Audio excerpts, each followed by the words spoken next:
to a press conference as something not chill happened last night again. Within the span of 30 minutes, I'm here with my British correspondent, Hello. Mike Quill. Hello. And we're gonna do a little breakdown on the shit that occurred last night. So Drake, Aubrey Graham, bad father, a bad person apparently. He started out with a song called Family Matters, where he honestly didn't just solely go at Kendrick. He went at a bunch of people besides Future, because I think he really loves Future. And we're going to go through some of these lyrics. What was your first reaction to the song? My first reaction was, this has already been heard before. I feel like he didn't really say anything new for the most part. In the first beat anyway, I thought the first beat was the first instrumental was very much just a repeat of what we kind of know. It was very surface level jabs at Kendrick's family. But it sounded cool. Different tiers that Drake went to make a song that can be played in your car, while Kendrick Lamar made something that you never would show anyone, especially not your family or your parents. And it sounded like a therapy session. But Drake did say on here, I heard one of them little kids might be day free, which is a humongous accusation. It seems like both these guys, we don't know, are just throwing lies out and are just seeing what sticks with people. And there's a whole thing on Twitter right now where Kendrick, everything he said is true, and everything Drake said is false, and we're just assuming those two things. But if Kendrick's kid isn't his, I mean, that's insane. I don't know why it always has to do with kids and the legitimacy of family. Every beef that's to do with like a kid is being exposed. Yo, shout out to Pusha T. Hey. Changing the game. He had some shots at Abel in the first verse before the beat changed. What did he say? Knew it was smoke when Abel hit us with the serenade. They needed that. You killed it. No, Okay. That was really good. And then part two. Let's see what's some good lines here. I came at Rick Ross for taking Ozempic, but then apparently Drake takes Ozempic.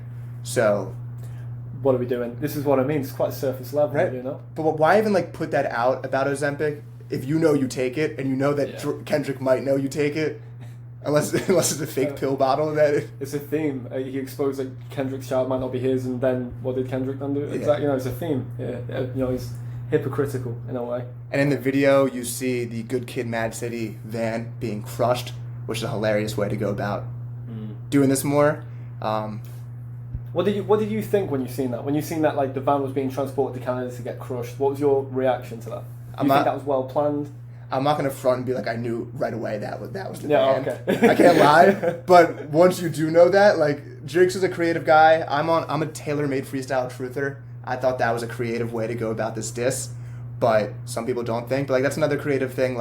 Instead of just doing a music video, let's do a lyric video with the crushing of his most famous album cover. I thought that was fire, to be honest. I thought that was as a choice of visual, I thought the visuals were really cool. And the guy that he wrapped around in chains on the second beat, Johnny Dang, I think his name is. I think Johnny Dang. I think that's who it is. I think it's a famous. We're getting cameraman saying yes. He's wearing all of fucking Pharrell's jewelry. Yeah. But he did say in a previous song that he melted down Your Guy's Chains, but apparently he has all of them, which is insane. The lies. I really like the A$AP Rocky diss, even though we wanted a diss going solely at Kendrick. He said, where the hell did this line go? Rock him talking shit again, gas cause you hit my BM first, do the math, who was I hitting then? Which, I don't know why Rocky was trying to brag that he hit a girl first when Drake dated Rihanna publicly. Probably gotta have a kid again for you think about dropping any shit again. Even when you do drop, they're gonna say that you should have modeled cause it's mid again. I scathing that, to be fair. Yeah. It was ruthless. What did you think? Why go out your way to go at A$AP, Rick Ross, The Weeknd? What do you think that was needed? Maybe I assume he has more information. He had to expect that Kendrick was going to come with some crazy shit. Okay. If you're playing chess here, so maybe he just didn't want to solely go at him. He does have 20 people coming at him. So why did A$AP Rocky insert himself into this beef, I would ask? Just purely because we're on the Future album. Let's just go more at this guy. Yeah, valid. And then he later goes at Kendrick on the third verse for a pretty huge accusation to make about beating his wife, which feels like a weird thing to dissect because we don't know if it's true or not. And if it is, that's a huge bad thing. Absolutely. I think the thing before that might even be worth bringing up is the supposed claim that Kendrick contacted Tupac's estate to get the AI song down. So when in a game of chess, if Drake had done something like that to get something brought down, for example, Kendrick sampling, his uncle's Drake's uncle, it's an interesting thing. So I feel like if Drake had done that, that would be a very different reaction. However. And then Drake, even before that, said a cease and desist is for hoes, can't listen to lies that come out of your mouth. So, like, what is true in this beef? There's a lot of lies going on. Because everyone went with it and believed that he did send a cease and desist, and they were like, that was soft of Drake. But now apparently it's not even real. Yep. So that's hard, but he ends the song on a crazy note. They hired a crisis management team to clean up the fact that you beat on your queen. The picture you painted ain't what it seemed. So... You're dead. You're dead. It feels like such a weird thing to discuss because the claims in these songs are so extreme. They're outrageous. These aren't normal rap claims. No. This isn't Tupac saying he was fucking on Biggie's wife. No, it's not saying Jay-Z picked up Cry at 36. You know? Yeah. Like it's not like that. This is what I mean. This is where lines are being drawn. I mean, we're going to talk obviously about what happened next. But I felt after the Drake one, it felt like lines were being stepped over. Yeah. You know, there was no longer a rap beef. It felt like it was going... I mean, these people hate each other. You know what I mean? That's how it felt. And Meet the Grams. This is not a diss song. I don't even want to call it a song. The Alchemist beat, menacing. He's Dear Adonis. Just like the first line, Dear Adonis, I'm sorry that man is your father. Like, what a crazy way to start a verse. Who go... Apologizing to a kid. Because they're both like, we don't want to take it to kids, but like, come on. Kendrick's addressing his child. And there are like too many lines to break down. And you're a good kid that needs some leadership. Kendrick's like, I can be your mentor, which is a crazy thing to say to someone's child. Yeah. I mean, listen, the thing about this, the broad scale for me, is this dropping 20 minutes after or 30 minutes after Drake had dropped tells me that not only was it obviously prepared, he knew it was coming, but I think Kendrick had already heard the song. I really think Kendrick had already heard Drake's diss track. That, or he assumed, he could just guess, like, he's going to come at me for the allegations of me beating my wife.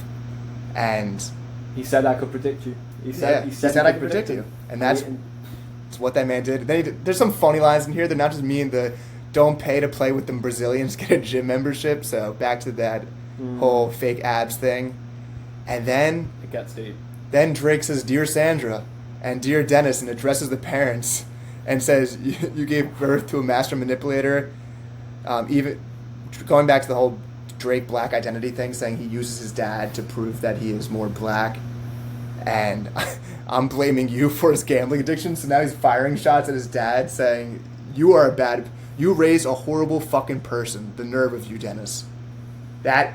Someone said it about my dad. It's beyond, it's not even rapping. Like, he literally, the next one he says, psychopath intuition, the man that liked to play victim, you raised a horrible fucking person. The nerve of you.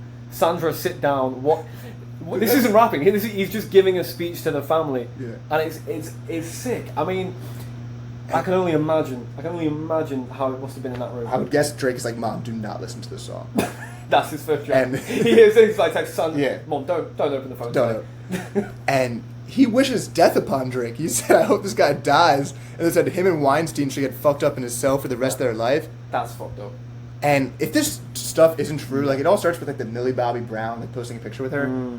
These are crazy accusations to make about someone being a pedophile. Yeah. He got sex offenders on OVO. Like, he's making crazy claims. Sex offenders on OVO. They do have one, which is a wild thing. But there is that one guy on there that's already been well documented. Oh, really? Okay. Yeah, it's worth talking to. You can edit this part out. It's worth talking to. Maybe throw them up.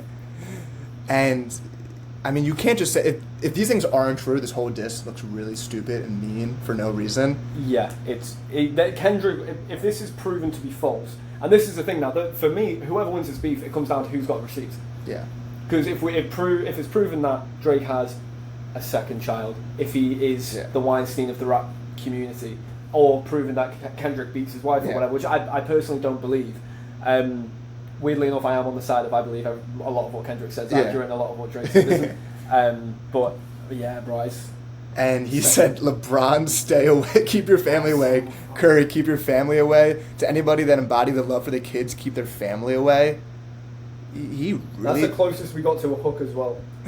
On this song. Repeating, keep the family away in a diss track. And then, third verse, he says, Dear baby girl, and apparently exposes a whole nother child that is 11 years old, apparently.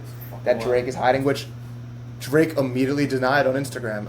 And So that seems like weird to make a whole song about this information if it's not true.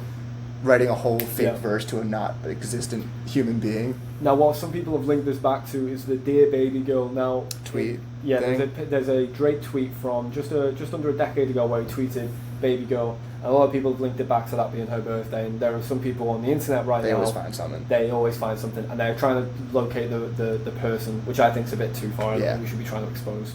Oh, the people who are posting Instagram pictures of a random 10-year-old girl who may or may not be his child. Yeah. It's weird no matter what the fuck you're doing. Stop posting pictures of a child's Instagram. And insane. Yeah. He also comes at Drake for being addicted to pills, addicted to betting. He hates this dude. He just hates him. And a fucking deadbeat that should never say more life. Meet the Grams. I thought the song was over at this point. I thought it was over. And then you're like, there's a whole nother minute plus of this track. What else can this guy say? He's dropped 2 6-minute plus diss tracks on one guy. Yeah. Apparently, someone said it was all one song. Or all like one right now, and he like broke it down in the middle.